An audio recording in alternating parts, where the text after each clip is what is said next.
The tank was first used in World War I in 1916 by the British Army, as a way of overcoming the stalemate of trench warfare. The Germans quickly grasped the concept, and by 1918, Germany also possessed a few tanks of their own. The stage was set for the first tank-on-tank encounters to take place. These came in April 1918, and Lieutenant Mitchell commanded a British tank when he ran into advancing German armor. These are his recollections of the action. On April 23, 1918, 3 tanks covered with their green camouflage nets were lying hidden in the gas-drenched wood of Bois-l'Abbé, near Villers-Bretonneux, awaiting the impending German attack. The crews had worn masks for the greater part of the day and their eyes were sore, their throats dry. Darkness came, but with it 2 enemy planes flying low over the treetops. They dropped Veery lights that fell right in our midst, showing up the bulky outlines of the tanks in vivid relief. We were discovered. An hour later, when clouds hid the moon, 3 huge toad-like forms, grunting and snorting, crept out of the wood to a spot some 100 yards to the rear. Just before dawn on April 24, a tremendous bombardment deluged the wood. I was aroused in the dark by someone shaking me violently. "Gas, sir, gas." I struggled up, half awake, inhaled a foul odor and quickly slipped on my mask. My eyes were running, I could not see, my breath came with difficulty. I could hear the trees crashing to the ground near me. For a moment I was stricken with panic, then suddenly, a thought sped through my confused mind: if you are going to die, why not die decently? I listened to that inner voice and pulled myself together, only to discover that I had omitted to attach my nose clip. Holding hands with my section commander and the orderly who had aroused us, we groped our way to the open. It was pitch dark, save where, away on the edge of the wood, the rising sun showed blood red. As we stumbled forward, tree trunks, unseen in that infernal gloom, separated our joined hands and we were tripped up by bushes and brambles. Suddenly a hoarse cry came from the orderly: "My mouthpiece is broken, sir." "Run like hell for the open," shouted the section commander. There was a gasp, and then we heard him crashing away through the undergrowth like a hunted beast. Soon I found my tank covered with its tarpaulin. The small oblong doors were open, but the interior was empty. On the ground, in the wrappings of the tarpaulin, however, I felt something warm and fleshy. It was one of the crew lying full length, wearing his mask but dazed by gas. Behind the trenches a battery of artillery was blazing away, the gunners in their gas masks feverishly loading and unloading like creatures of a nightmare. Meanwhile, as the shelling grew in intensity, a few wounded men and some stragglers came into sight. Their report was depressing. Villers-Bretonneux had been captured and with it many of our own men. The Boche had almost broken through. By this time 2 of my crew had developed nasty gas symptoms, spitting, coughing, and getting purple in the face. They were led away to the rear, one sprawling limply in a wheelbarrow found in the wood. We waited till an infantry brigadier appeared on the scene with 2 orderlies. He was unaware of the exact position ahead and, accompanied by our section captain and the runners, he went forward to investigate. In 10 minutes one of the runners came back, limping badly, hit in the leg.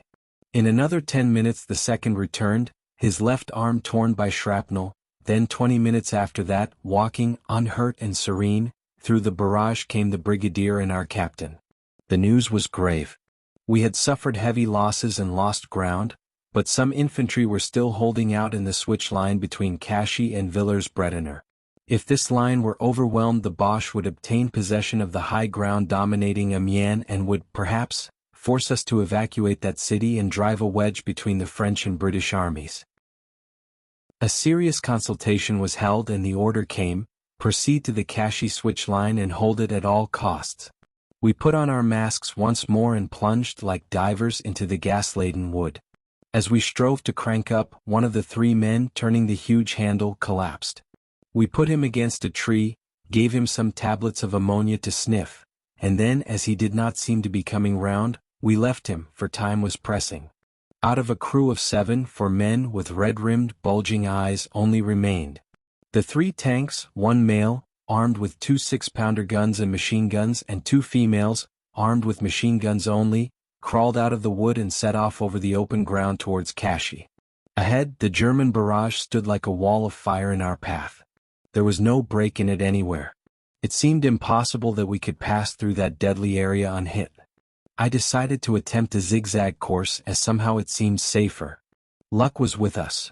Going at top speed, we went safely through the danger zone and soon reached the Kashi lines, but there was no sign of our infantry. Suddenly, out of the ground 10 yards away, an infantryman rose, waving his rifle furiously. We stopped. He ran forward and shouted through the flap, "Look out! Jerry tanks about," and then as swiftly disappeared into the trench again. I informed the crew and a great thrill ran through us all. Opening the loophole, I looked out. There, some 300 yards away, a round, squat-looking monster was advancing. Behind it came waves of infantry, and further away to left and right crawled 2 more of these armed tortoises. So we had met our rivals at last.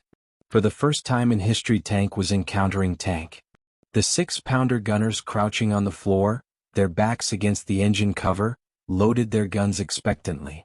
We still kept on a zigzag course, threading the gaps between the lines of hastily dug trenches, and coming near the small protecting belt of wire, we turned left and the right gunner, peering through his narrow slit, made a sighting shot. The shell burst some distance beyond the leading enemy tank.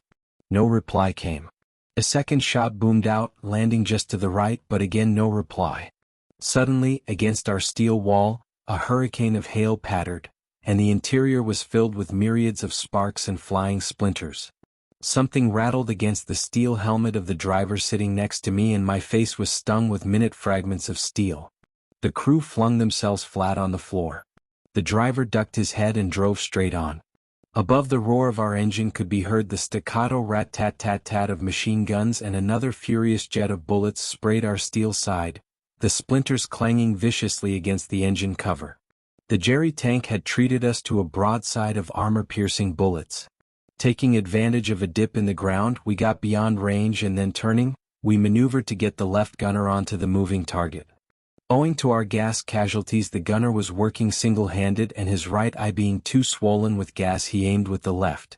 In addition, as the ground was heavily scarred with shell holes, we kept going up and down like a ship in a heavy sea, making accurate shooting difficult. His first shot fell some 30 yards in front, and the next went beyond. Nearing the village of Kashi, I saw to my astonishment that the 2 female tanks were slowly limping away to the rear.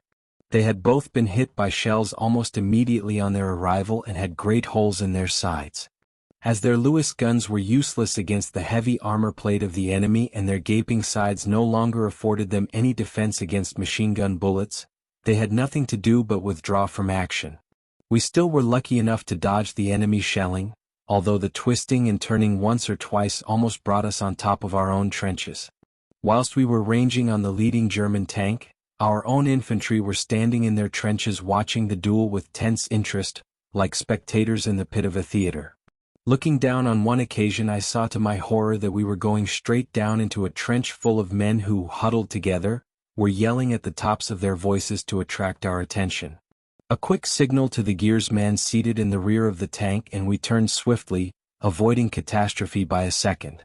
Another raking broadside of armor-piercing bullets gave us our first casualty, a bullet passing through the fleshy part of both legs of the Lewis gunner at the rear after piercing the side of the tank.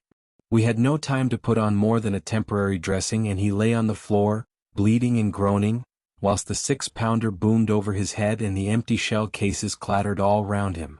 The roar of our engine, the nerve-wracking rat-tat-tat of our machine guns blazing at the Boche infantry, and the thunderous boom of the 6-pounders, all bottled up in that narrow space, filled our ears with tumult. Added to this, we were half stifled by the fumes of petrol and cordite.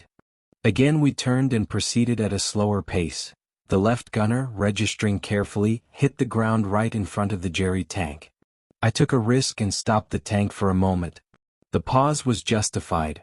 A carefully aimed shot hit the turret of the German tank, bringing it to a standstill. Another roar and yet another white puff at the front of the tank denoted a second hit. Peering with swollen eyes through his narrow slit, the elated gunner shouted words of triumph that were drowned by the roaring of the engine. Then once more with great deliberation he aimed and hit for the 3rd time. Through a loophole I saw the tank heel over to one side, and then a door opened and out ran the crew. We had knocked the monster out. Quickly I signed to the machine gunner, and he poured volley after volley into the retreating figures. My nearest enemy being now out of action, I turned to look at the other two who were coming forward slowly. As the German infantry were still advancing, the 6-pounder gunner sent round after round of case shot in their direction which, scattering like the charge of a shotgun, spread havoc in their ranks. Now I thought we shall not last very long. The two great tanks were creeping forward relentlessly. If they both concentrated their fire on us at once we would be finished. We sprinkled the neighborhood of one of them with a few sighting shells, when to my intense joy and amazement, I saw it go slowly backwards. Its companion did likewise, and in a few minutes they both had disappeared from sight, leaving our tank the sole possessor of the field. This situation, however gratifying, soon displayed numerous disadvantages. We were now the only thing above ground, and naturally the German artillery made savage efforts to wipe us off the map. Up and down we went, followed by a trail of bursting shells. I was afraid that at any minute a shell would penetrate the roof and set the petrol alight, making the tank a roaring furnace before we could escape. Then I saw an aeroplane flying overhead not more than 100 feet up. A great black cross was on each underwing, and as it crossed over us I could see clearly the figures of the pilot and observer, when something round and black dropped from it. I watched it for a fraction of a second, horrified. The front of the tank suddenly bounded up into the air and the tank seemed to stand on end. Everything shook, rattled, and jarred. We fell back to earth with a crash and then continued on our journey unhurt. Our steel walls had held nobly, but how much more would they endure? A few minutes later, as we were turning, the driver failed to notice that we were on the edge of a steep shell hole, and down we went with a crash so suddenly that one of the gunners, taken unawares, fell forward on top of me. The driver, in order to right the tank, jerked open the throttle to its fullest extent. We snorted up the opposite lip of the crater at full speed, but when just about to clamber over the edge the engine stopped. Our nose was pointing heavenwards, a lovely stationary target for the Boche artillery. A deadly silence ensued. After the intolerable racket of the past few hours it seemed to us uncanny. Now we could hear the whining of shells, and the vicious crump as they exploded near at hand. Fear entered our hearts. We were inclined at such a steep angle that we found it impossible to crank up the engine again. Every second we expected to get a shell through the top.